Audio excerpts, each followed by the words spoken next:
Hey, this is Daryl at Good Attitude Services, 10-foot truck. And man, it's cooking outside. I think it's like, I'm getting me some seltzer water, cold ice water. It's gotta be 100 and something.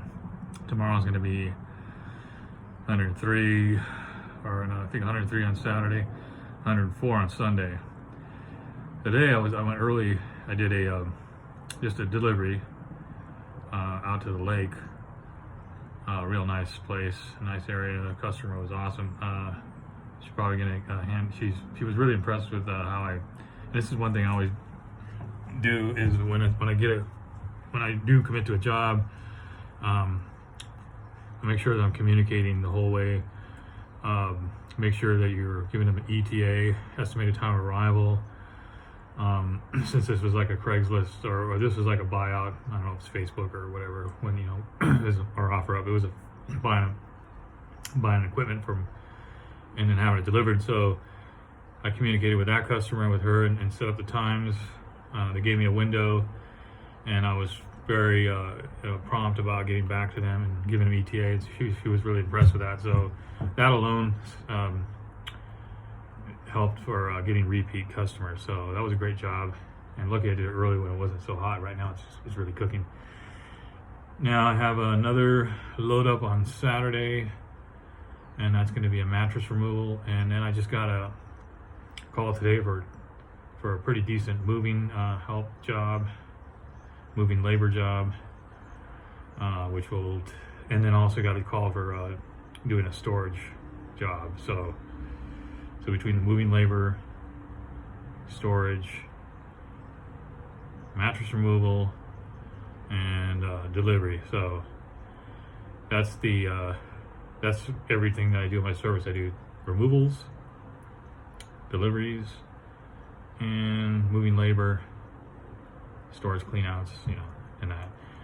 So they all kind of tie together. So, if you do a moving job, that opens to to maybe a removal, or vice versa. So I kind of do all those because I'm able to do that in the truck I have, and then I have to go to the dump on Saturday. So it's going to be a cooker on Saturday. I didn't want to do, so I'm going to do the moving labor job early in the morning, just because it starts cooking in the afternoon. It starts getting really hot, like around after 2. So it's gonna be a heat wave. It's gonna be tough, but I'm glad I'm getting work. So far this week's been pretty good, just like last week. Hopefully it just keeps building and getting, the whole repeat customer, like that, the customer today. She's saying she's gonna hand out my cards, or not my cards. I don't have any cards. That's what I need to get. She's gonna hand out my number, because she has my number through my ad. I do need to get cards. That's for sure. That's reminded me. But she's gonna, pass my number to her neighbors if they need anything delivered or anything, transported.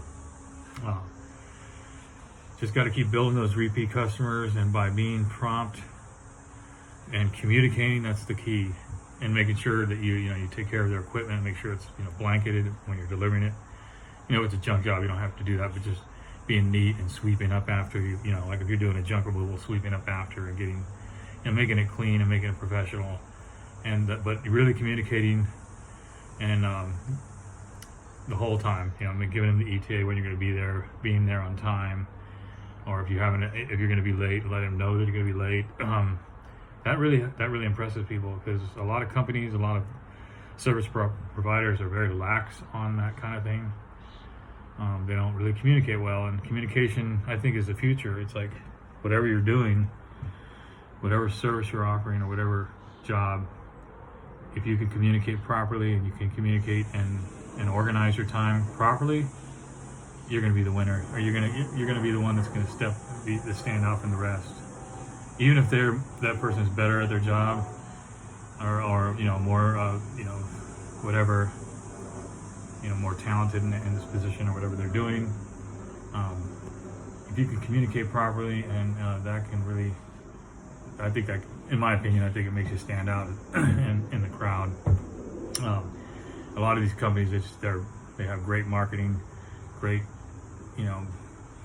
logos and all that, but if they can't communicate, and they're not organized, then they might not get that repeat customer. So that's my tip for the day. That's what I do. That's what I try to do as much as I can. There's been times where I've been late and and I wasn't organized, and that taught me a lesson to get things started early, to get things organized the night before.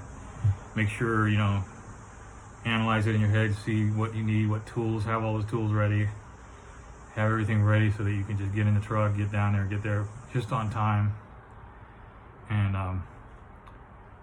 that really does impress customers. So anyway, it's getting hot in this truck, so I gotta check my oil. I know that I was a little bit low and I changed it, so I don't know if I'm gonna have to look into that. I hope it's not leaking.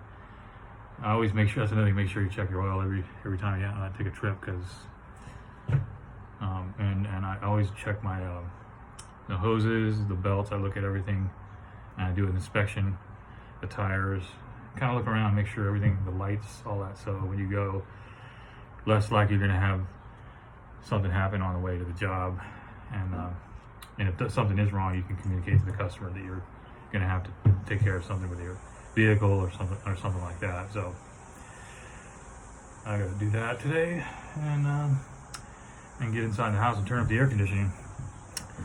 Good Attitude Services, Tampa Truck, signing out.